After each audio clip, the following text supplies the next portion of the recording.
Bienvenue sur Gabon 24 pour suivre et comprendre les grands sujets d'actualité en Afrique et dans le reste du monde. C'est la raison d'être de ce nouveau programme, Ici l'Afrique. L'Union européenne est engagée depuis plus d'une décennie dans la négociation d'accords de partenariat économique avec les pays africains.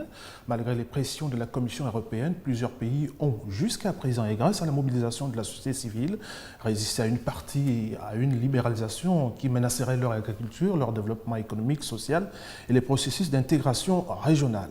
Mais dans ce vaste débat, l'Afrique de l'Ouest et l'Union européenne sont parvenus depuis fin janvier 2014 à un compromis sur un APE au niveau des hauts responsables. L'Afrique australe, dont le leadership économique est porté par l'Afrique du Sud, s'en méfie clairement et en Afrique centrale, on pense qu'il faut encore poursuivre les discussions avec Bruxelles pour obtenir de l'UE un accord complet. Cette dynamique de groupe est hélas désormais mise à mal par la récente démarche du Cameroun. Yaoundé a finalement signé avec les partenaires européens. Les détails dans ce reportage signé Jean-Paul Biya. Le décret a été signé par le président de la République, Paul Biya. Le Cameroun s'engage résolument pour l'exonération des tarifs douaniers sur certains produits venant de la zone Union européenne et vice-versa. La satisfaction de l'Union européenne qui apporte des éclaircies. Nous ouvrons entièrement notre marché. Il n'y a aucune restriction, ni quantitative, ni tarifaire pour les biens camerounais. Le Cameroun n'a ouvert qu'à 80% son marché et le démantèlement tarifaire donc sera progressif. Désormais, tout est défini. Des opportunités de développement, en particulier pour l'industrialisation du Cameroun. Et la première catégorie qui bénéficie donc du début du démantèlement comprend en particulier les machines-outils. Le citoyen camerounais bénéficiera aussi de la baisse des tarifs sur les médicaments.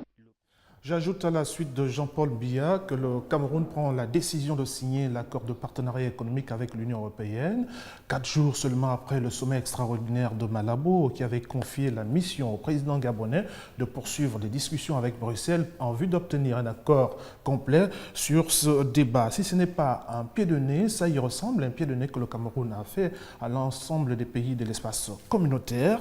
Alors, j'ai pour invité aujourd'hui Michel-Philippe Nzé, analyste politique, et Carnot Atomengue, journaliste, directeur de l'information à Canal 7, une chaîne panafricaine qui émet depuis Libreville au Gabon. Michel-Philippe Nzé, comment comprendre la reculade de Yaoundé juste 4 jours après le sommet extraordinaire de Malabo? Vous savez, le fait n'est pas nouveau. Ce n'est pas la première fois que le Cameroun lâche ses partenaires de la zone CEMAC.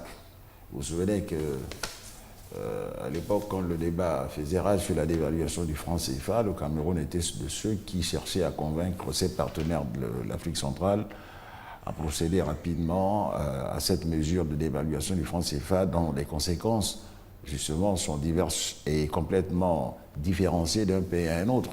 Le Cameroun qui avait certainement plus d'intérêt à voir le franc CFA dévalué parce qu'il faut rappeler que le Cameroun dispose d'une semi-industrie ou alors d'une industrie intermédiaire de produits manufacturés qui lui permettrait de gagner et de vendre plus avec un franc CFA dévalué. Donc l'intérêt pour le Cameroun était réel, sans compter que le secteur agricole camerounais est quand même assez substantiel. Un secteur très dynamique. Un secteur dynamique, oui, toute proportion gardée, qui ne peut que bénéficier d'un franc CFA dévalué. C'est la même attitude aujourd'hui que les autorités camerounaises observent vis-à-vis des APE et par rapport à la position commune des autres pays de la zone CEMAC. On peut s'interroger sur les raisons pour lesquelles le Cameroun procède ainsi, mais il est question ici de souveraineté nationale. On n'est pas dans une démarche, je veux dire, communautaire, concertée, qui pourrait peut-être entraver un peu la décision de tel ou tel pays de la zone Afrique centrale de procéder donc à la signature. Je crois qu'il est question pour le Cameroun de la deuxième étape justement de cette... après l'accord intermédiaire qu'il a signé il y a quelques années, il s'agit là d'un accord d'étape. Alors Carnot Atomengue, est-ce qu'on peut penser que l'Union européenne a finalement eu raison de la désunion au sein de la CEMAC? Écoutez, l'Union européenne surfe sur la vague de cette sorte de cacophonie qui existe au sein de la CEMAC parce que les principaux dirigeants n'arrivent pas à s'accorder sur la marche à suivre dans ce processus de signature des accords de partenariat économique. L'Union européenne utilise là pour mieux appâter les partenaires de la zone CEMAC et le Cameroun, vous l'avez dit, a souvent été premier dans ce type de rapport avec l'extérieur pour s'affirmer. Et on sait qu'en Afrique centrale, dans la zone CEMAC, le Cameroun est le premier partenaire de l'Union européenne. Si vous avez bien suivi, la dame a dit qu'il n'y a pas une grosse différence entre les produits importés par le Cameroun à partir de l'Union européenne et les produits exportés par le Cameroun vers l'Union européenne. La différence n'est pas très grande. Les importations du pays font 35% alors que les exportations font 46%. Donc le fait que le Cameroun se retrouve premier partenaire de l'Union européenne en ce qui concerne la zone CEMAC fait en sorte que les autorités camerounaises veulent un tout petit peu doubler les autres pays de la zone CEMAC pour, encore une fois, affirmer leur pole position. Leur leadership économique dans la sous-région. Absolument. Sans doute, on aura dans quelques instants seulement, si les conditions techniques sont réunies, en direct de Douala, la capitale économique du Cameroun, Hervé Emmanuel Com. Il est banquier très connu des débats de la haute finance camerounaise. Nous l'aurons dans quelques instants. Mais comment est-ce qu'on peut expliquer les pressions exercées aujourd'hui par l'Union européenne sur l'ensemble des pays africains au sujet de la signature, de la négociation de cet accord de partenariat économique? Il y a comme une forme de pression exercée sur les États africains. Qu'est-ce qui pourrait se cacher derrière? Vous savez bien que les APE sont apparus un peu à la suite des accords ACP, Afrique, Caraïbes, Pacifique, et que du fait de ce qu'on appelle la règle préférentielle qui a été accordée à certains produits provenant de ces pays d'Afrique, des Caraïbes et du Pacifique, qui finalement se retrouvent donc en porte-à-faux avec les règles fondamentales de l'Organisation mondiale du commerce, et qui a amené donc l'Union européenne à envisager une sorte de libre-échange qui ne comporterait pas des règles spécifiques de préférentielles vis-à-vis de tel ou tel produit. La mondialisation du commerce aujourd'hui exige justement l'égalité de traitement de tous les produits, d'où qu'ils viennent, dans un échange complètement ouvert. Il se trouve que les ACP, qui étaient beaucoup plus axés sur des échanges préférentiels, en identifiant un certain nombre de produits venant des pays concernés avec l'Union européenne, ne devaient pas perdurer. Les APE sont alors la réponse qui est apportée, sinon, je vais dire, un prolongement naturel des accords que l'Union européenne entretenait avec les ACP. Oui, je crois que la réalisation me fait signe que nous sommes en direct avec Douala et nous allons y retrouver Hervé Emmanuel Com, qui est donc un analyste politique du pays. Alors, nous allons comprendre avec lui qu'est-ce qui pourrait bien motiver la décision de Yaoundé, qui est perçue dans l'ensemble de l'espace communautaire comme une trahison. Alors, qu'est-ce qui, à votre avis, a motivé la décision de Yaoundé à signer cet accord de partenariat économique que l'on considère à Yaoundé comme un accord d'étape avec l'Union européenne?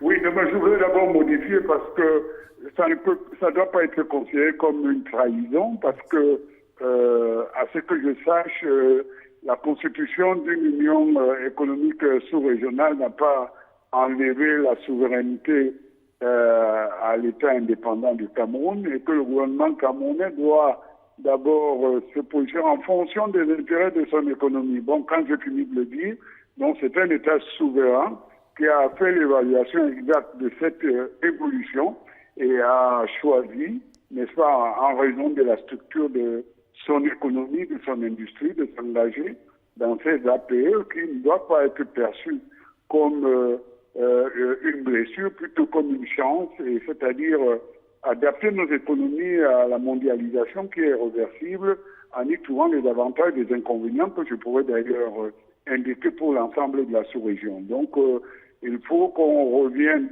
à une analyse pertinente de la situation, des avantages et des inconvénients et ne pas tomber dans une campagne d'incantation à laquelle nous assistons depuis quelque temps. Ce serait regrettable. Il y a deux façons d'aborder les évolutions économiques.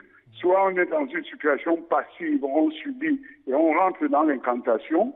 Alors ce n'est pas du tout bien la position que nous avons choisie. Notre position est plutôt volontariste, dynamique, en raison de la structure économique et qui ne porte pas du tout atteinte à l'intégration sous-régionale, bien au contraire. Voilà, Hervé, on va sortir donc de ces incantations pour parler justement du principe de cet accord de partenariat économique. Qu'est-ce qu'on y gagne? Qu'est-ce qu'on y perd? D'abord, ce n'est pas un accord définitif. Nous sommes dans des étapes. Et donc, c'est un accord intérimaire, comme on pourrait dire. Bon, pour parler en français facile, le constat qui est fait, c'est que la théorie de la nation la plus favorisée qui était pratiquée par des États dans le cadre de GATT, avec donc la mise en place de l'Organisation mondiale du commerce, il fallait commencer à se préparer à ce genre d'évolution. Et pour faire simple, l'accord qui a été proposé aux différents pays ACP et surtout dans notre sous-région est un accord qui permet pour ceux qui ont déjà des structures économiques les permettant d'exportation d'entrer dans une nouvelle relation qui permet graduellement de faire baisser les taux douaniers, n'est-ce pas, le tarif douanier pour permettre des échanges ouverts. Alors nous, on a choisi un certain nombre de produits, donc le temps ne nous permet pas d'énumérer, en fonction de notre économie. Et donc, dans une première étape de 5 ans, ces produits vont entrer en faisant baisser ou en faisant tomber les droits d'exportation. En contrepartie, nous recevons des produits qui sont sur une liste limitative, qui rentrent dans notre économie et qui ne sont pas du tout dans la production de notre industrie locale, ni dans la transformation des matières premières dont nous envisageons accentuer le processus. Donc, il y aura une deuxième étape, puis une troisième étape qui sera dans 15 ans. Et à chaque étape, il y aura une évaluation. Donc, nous avons pris toutes les dispositions pour que nous ne devenions pas la poubelle de mauvais produits, parce que voilà aussi un des arguments qu'on a mis en place, c'est faux. Le Cameroun a créé une agence nationale de la norme et de la qualité qui fait en sorte que nous n'allons pas accepter que ce soit sur notre territoire, ni dans la sous-région. Hervé, en même temps que vous nous conseillez de sortir des incantations, il y a que la dynamique du groupe sous-régional est quelque peu mise en mal par la position du Cameroun. En quoi est-ce que le Cameroun aujourd'hui pourrait aider l'ensemble des pays de l'espace communautaire à se hisser au plus haut niveau dans les négociations avec l'Union européenne?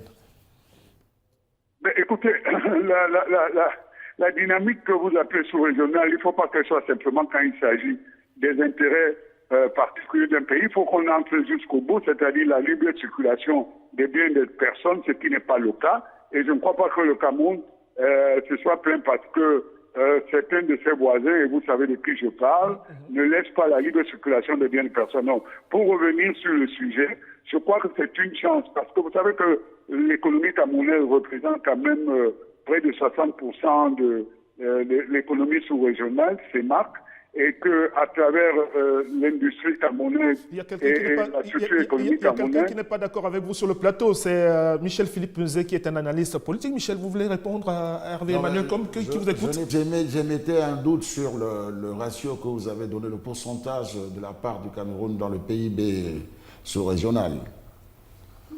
Ah bon, c'est nouveau, donnez-moi le vôtre, s'il vous plaît. Non, mais je crois qu'il se situe entre 30 et 35%, le poids du Cameroun dans le PIB. Bon, en tout cas, c'est la première économie de la sous-région, sauf si vous avez une autre économie.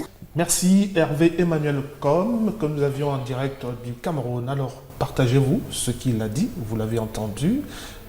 Le Cameroun qui pourrait donc servir d'aiguillon à l'ensemble des pays de la sous-région, de l'espace CEMAC. Alors, c'est ce que je disais dans mon propos liminaire. Je disais que le Cameroun, fort de sa position économique sur la sous-région, au sein de la sous-région d'Afrique centrale, veut toujours prendre les devants, veut toujours être le premier. Ce qui n'est pas une mauvaise chose. Ce qui n'est pas une mauvaise chose en soi.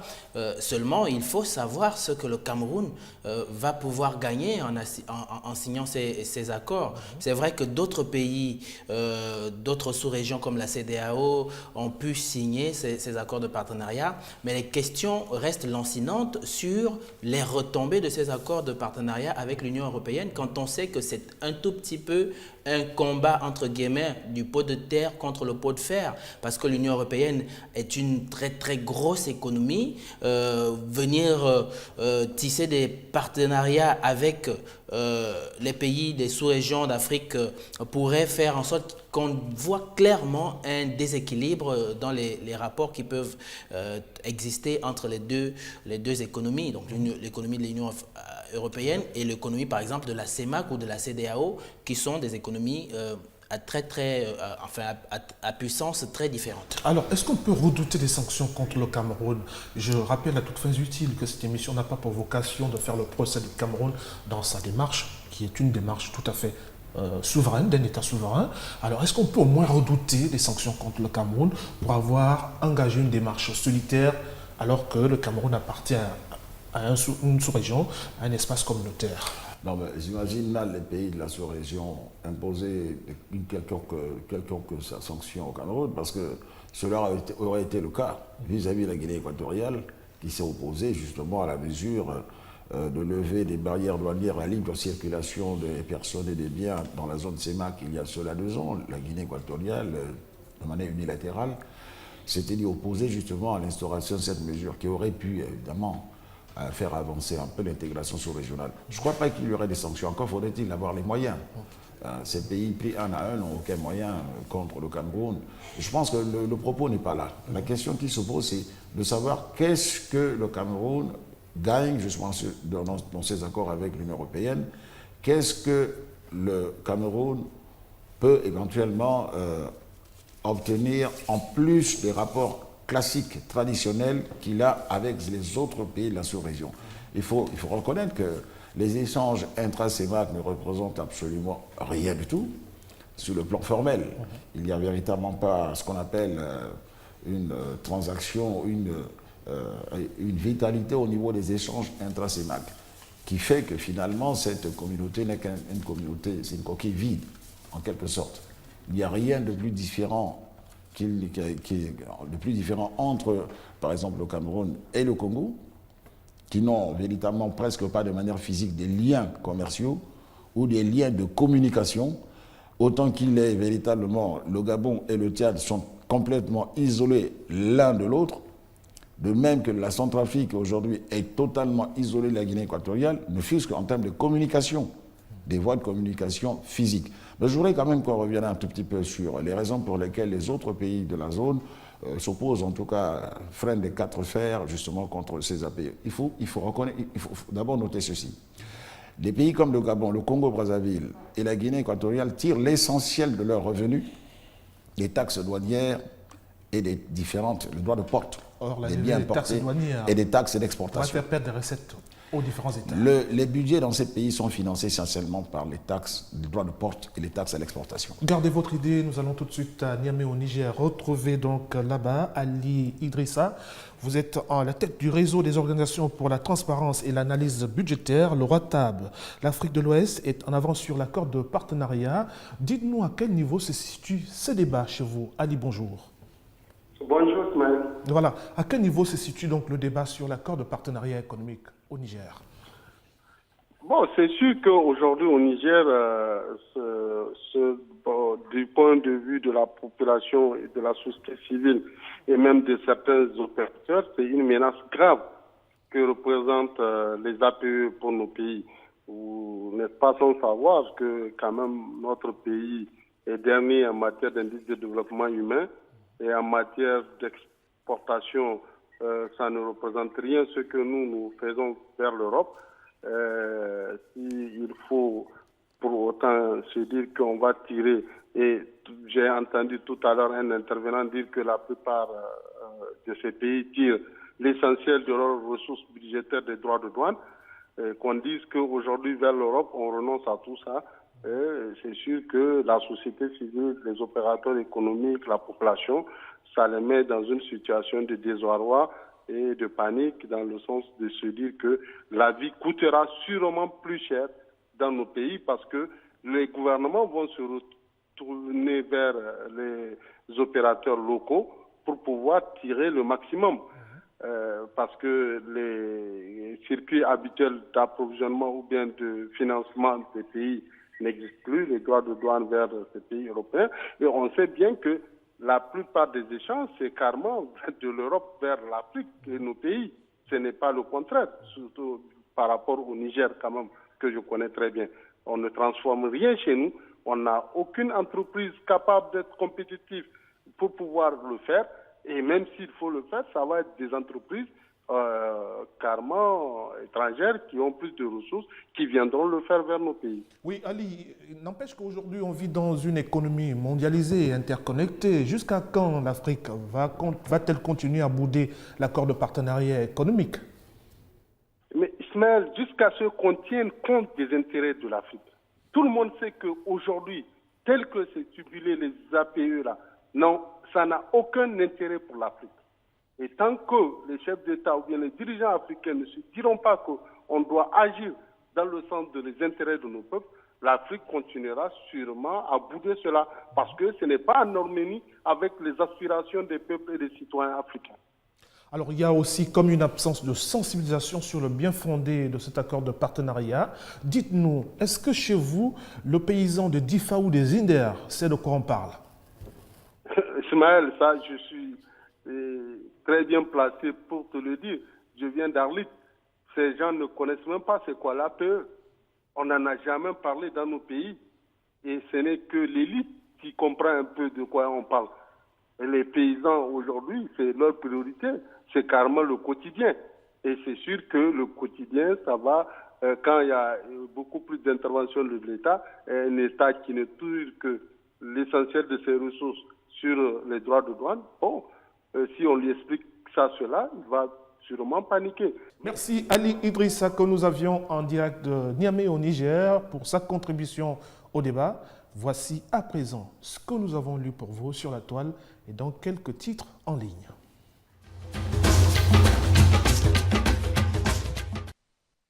Et voici ce que nous avons lu pour vous sur la toile et dans quelques titres en ligne. Le quotidien du Sénégal abordant le dilemme des APE révèle que Macky Sall pressait père de la CEDEAO qu'ils n'ont pas encore fait, comme le Nigeria a emboîté le pas avant le 1er octobre prochain, date fixée par la Commission de l'Union européenne aux États africains. Dans ce débat qui divise plus qu'il ne rassemble l'opinion africaine, CamerounInfo.net titre « En signant les accords de partenariat économique, le Cameroun irrite la CEMAC ». Oui, nous le disions déjà, Yaoundé a pris le contre-pied des autres pays de la zone en concluant un accord d'étape avec l'Union européenne après le sommet de Malabo.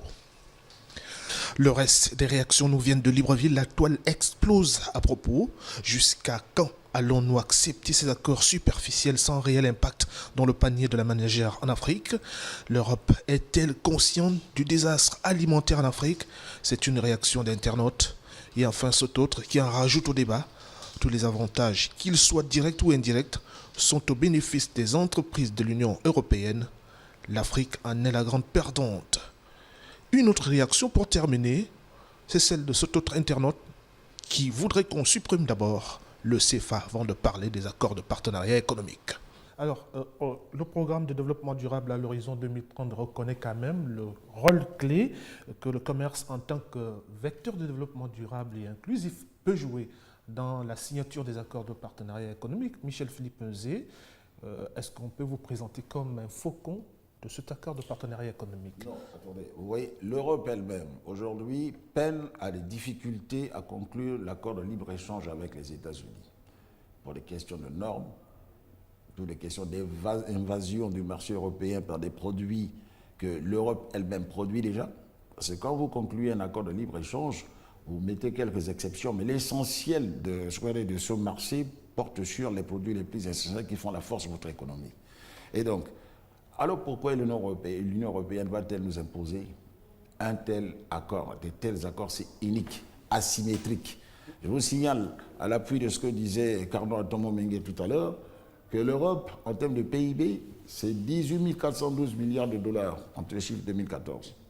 Contre l'Afrique qui, enfin, en termes de poids dans les flux commerciaux mondiaux, l'Europe, elle, sur laquelle la première puissance commerciale au monde, détient environ quelque chose comme environ 16% des flux commerciaux mondiaux et pèse 23% du PIB mondial. Que pèse l'Afrique? L'Afrique fait à peu près 3% de la part de la totalité. 3%. La totalité de l'Afrique fait 3% en termes de la masse des flux commerciaux mondiaux. Ce sont des accords, des situations. Le rapport des forces est tellement déséquilibré. Par ailleurs, chaque pays africain pris l'un après l'autre. Mais parlons de notre pays, le Gabon, et parlons de la Guinée équatoriale, par exemple, et du Congo. L'essentiel des finances publiques provient de recettes douanières, des droits de porte et des taxes à l'exportation. Je vous signale que le Sénégal, qui a déjà conclu l'accord intérimaire depuis 2000 avec l'Union européenne sur cette question des accords APE, perdra essentiellement, c'est-à-dire en termes de pertes budgétaires, l'équivalent d'environ 141 milliards et demi de francs CFA par an, ce qui est énorme dans le financement. Alors, quels seront les moyens dont nos États vont disposer pour s'occuper, financer leurs activités et s'occuper de ce qu'on appelle devoirs régaliens? La question se pose, est-ce que nous avons d'autres sources de revenus pour financer le budget de l'État dans nos pays? Notre industrie, secteur agricole, elle est embryonnaire, elle ne peut pas faire le poids ni en termes de coûts de production, ni en termes de qualité de produits face aux mastodontes multinationales installées en Europe. Par ailleurs, on nous parle de la question agricole en termes de bananes, des ananas et consorts. Nous savons que de l'autre côté, l'Union européenne a conclu ces types d'accords de partenariat, accords donc de libre-échange, avec des pays qui produisent en termes agricoles les mêmes produits que le Cameroun, que le Gabon ou que d'autres pays d'Afrique. Cardon Atamengue, faut-il, oui ou non, signer ces accords ou cet accord? Je crains de mettre sur la même longueur d'onde que Michel-Philippe Nzélé, parce que ces accords ont d'ailleurs été pointés du doigt par un certain nombre d'institutions européennes. Le Parlement français, je vous rappelle, a pointé du doigt ces accords avec le rapport Lefort qui a dénoncé les principes de cet accord.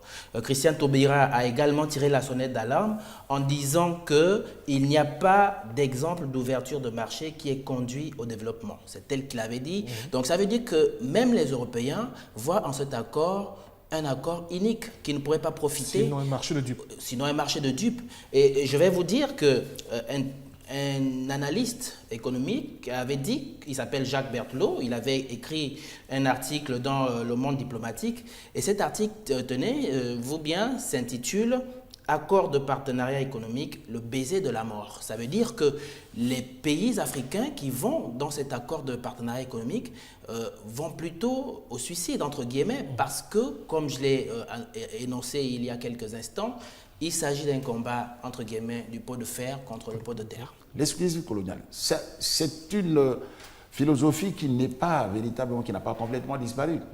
C'est peut-être une version un peu modifiée, un peu actualisée, un peu mondialisée de ce pacte colonial. En somme, nous allons commercer uniquement avec l'Union européenne, pour l'essentiel, parce que nos commerces ou bien nos exportations pour des produits comme le pétrole, le manganèse et consorts échappent complètement justement à ce cadre-là. Ceux qui pensent que le pétrole ou le manganèse ou d'autres choses pourraient être exemptés, je signale que ces deux produits stratégiques qui sont des produits de rente ne sont pas vendus en CFA, ils sont vendus en dollars et par conséquent vont de toute façon revenir dans le compte d'opération du Trésor français qui pilote justement le franc CFA. Michel-Philippe vous comprenez bien qu'on n'a aucun avantage, journaliste, directeur de l'information à Canal 7, une chaîne panafricaine qui émet depuis Libreville au Gabon. Madame, monsieur, merci à vous d'avoir suivi ce débat. C'est le premier numéro d'ici l'Afrique sur Gabon 24.